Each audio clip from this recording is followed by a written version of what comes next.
Hello, everybody. Robin Ryan here, Superintendent in Grapevine Colleyville ISD with the next edition of House Calls. And today I have our secondary school teacher of the year from Grapevine Middle School, Erica Terneus, with us today.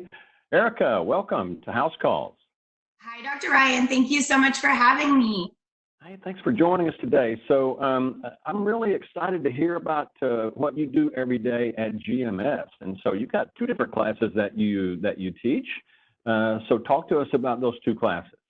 Yes, sir. I am very fortunate. I teach 7th grade science at GMS, and I also teach 6th grade AVID, and I'm the site coordinator at AVID. So I get to come into contact with so many different students, and they're all so unique and creative, and I love it. We are now in our online learning platform, and I'm so fortunate to have built such strong connections with our kiddos.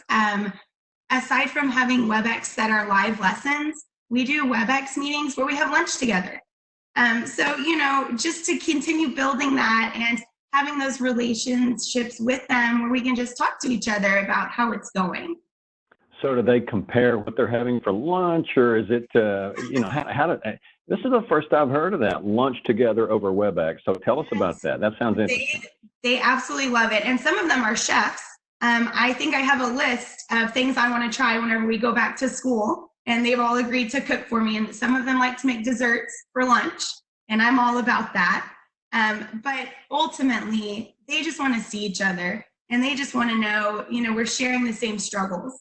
And as their teacher, I share in some of those struggles too, like juggling everything, and maybe something doesn't make sense that I'm supposed to be learning, and they just need some help and someone to talk to. So we love our weekly lunch WebExes.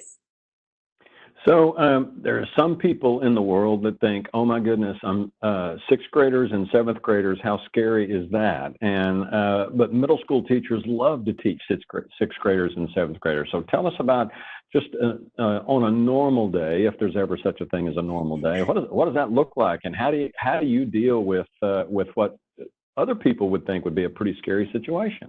Oh my goodness, I love being in middle school. I don't know if I could ever leave. The students need us, and they're starting to get some independence. And so it's so nice to be able to show them a good path to stay on and be there and to support them, and give them hope in their dreams and show them that they can do it. I think ultimately it's giving respect. The students know I still answer them as yes ma'am, yes sir. So they see me modeling that behavior and being positive and enthusiastic. And that's what they bring into the classroom. So if you're scared of middle school, please don't be. Anyone is welcome in our classroom anytime. The students are fantastic, and it's a great opportunity to watch and help them grow. Well, so that's great advice. And as a former middle school principal, it's a really fun time, and you have to kind of be like a middle schooler and just enjoy the fun of that particular age. So, but you weren't always a teacher at GMS. Tell us a little bit about your background. Right. So I started off as a counselor for the YMCA doing summer camp, where there's hundreds of kids and you're outside in the Texas heat all day. And I realized that I was excited to wake up and go to work on a Monday at 6 a.m. And I knew that I had something here. I knew that that was my passion. And so I actually went on to become the youth development director for the YMCA. And while I was doing that, I got my bachelor's from UNT and went on to get my master's in science from UNT as well. And I got certified and knew immediately that I wanted to be a teacher. And last year was my first year at GMS, and I taught science and I got to coach, which was a great bonding experience with students and colleagues. And this year, like I said before, I get to do science and AVID. And that's opened my eyes up to what a great district we have for advocating for our students. So tell us a little bit about AVID. Some people might be familiar, some people might not. So talk about that class. All right, well, get ready for an hour-long WebEx because I could talk forever. AVID stands for Advancement via Individual Determination. So we're looking for students that are needing help in organization, building social skills, learning how to take notes and process. And we do tutorials with them too, because the ultimate goal is that they are placed in higher level classes. So we hold these really high expectations, but we give them lots of support to help get them there. So a lot of them are going to be first generation college students. And at the high school level, we help them apply for their FAFSA and get scholarships. And even with their essays and applications, we want them to have acceptance letters and pick where they want to go to school, what university, and what their dream career is. So it's very inspiring, and it certainly helps so many of our students know that those dreams are possible, and you have teachers that are there for you, and we're an avid family. So I think if I had to sum it up, those are the key points that I would say, but it is an excellent program. Well, thank you for what you're doing to help our kids succeed in that way. It seems like teaching science and teaching Avid certainly would be difficult in an online environment. So, talk about, we left for spring break on Friday, March the 6th, and we came back virtually on March the 16th, not in person. So what was the first thing that you did whenever we came back on that first week? After I got over the shock, I immediately reached out to our students. And I didn't reach out with them with content. I reached out to make sure that they were okay. And a lot of them weren't. They wanted to know that, oh my gosh, my teachers are still here for me. How am I going to handle this? They want to be successful. And I don't think anyone really knew what that success was going to look like in an online platform. So nobody was expecting this. Even if people were doing a lot of things electronically before the shutdown, this has been quite a shock. So what have you learned as a teacher? What kinds of things are you doing differently now than say you were 6 weeks ago? I have definitely gotten a new perspective on giving grace, and not just grace to myself, but to our students, to their parents, to fellow teachers, to admin, anyone that I cross paths with. We're all in it together, and we're all just one foot in front of the other and trying to help each other out as much as we can. So I definitely take that into consideration with every single thing that I say and that I do now. And the second thing is I have been very reflective.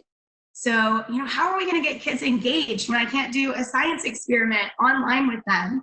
And whenever I can't take my Avid students up to UNT and have them tour, what do I do? How do I change that and still make it to where they want to be a part of this? Well, we're doing online virtual college tours. And we found some really simple experiments during our science live lesson for them to do. But it took a lot of every night going back and saying, this didn't work. And, and admitting that. And that's okay. Not everything's going to be great the first time, but just not giving up and going back stronger and even better. Well, your effort, your creativity, your ability just to continue to think about new things is one of the reasons why you were named the secondary teacher of the year for the entire district. And I know that you were on this big call, and all of a sudden your name gets called as the secondary teacher of the year. Tell us what that was like. Oh my gosh, it is still the biggest honor. One of the highlights of my entire life, to be honest, because GCISD is full of amazing educators. And the ideas that come about from our group discussions have all helped lead me to being the secondary teacher of the year. It's not a solo effort.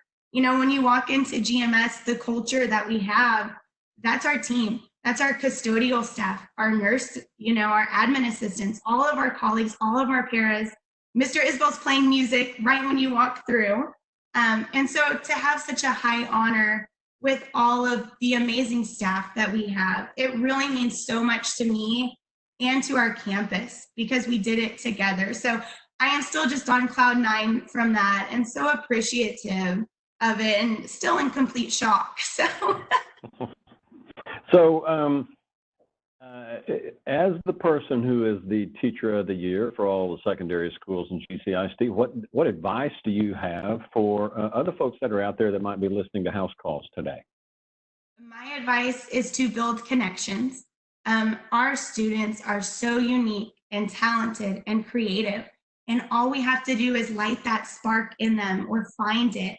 And they want to do what they can to succeed, and they want to do well for us and please us. And so those connections we have take them so far. They'll work hard because we reach them before we teach them. So at GMS, we do capturing kids' hearts and we do good things. So every single day in my classroom, we share our good things. And it's not something that we just do for the fuzzy feeling as well, but we stand and command.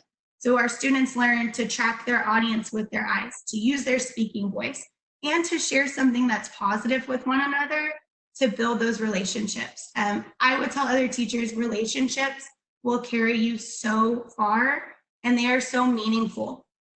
Every student should walk through the door and feel like they are just the most amazing person in the whole world, because they truly are. So keep focusing on those. It's always worth it. Well, Erica, thank you so much for joining us today. I know just from listening to you and from watching you work that you just do such a tremendous job for your kids. It's clear why you were chosen as the Teacher of the Year for secondary schools in GCISD, and you're one of the main ways that we continue to build excellent schools together. I want to thank Erica Terneus for joining me today on our version of House Calls. Thank you, Erica. Thank you very much. All right. Have a good one. We'll talk to you soon. Thank you. You too.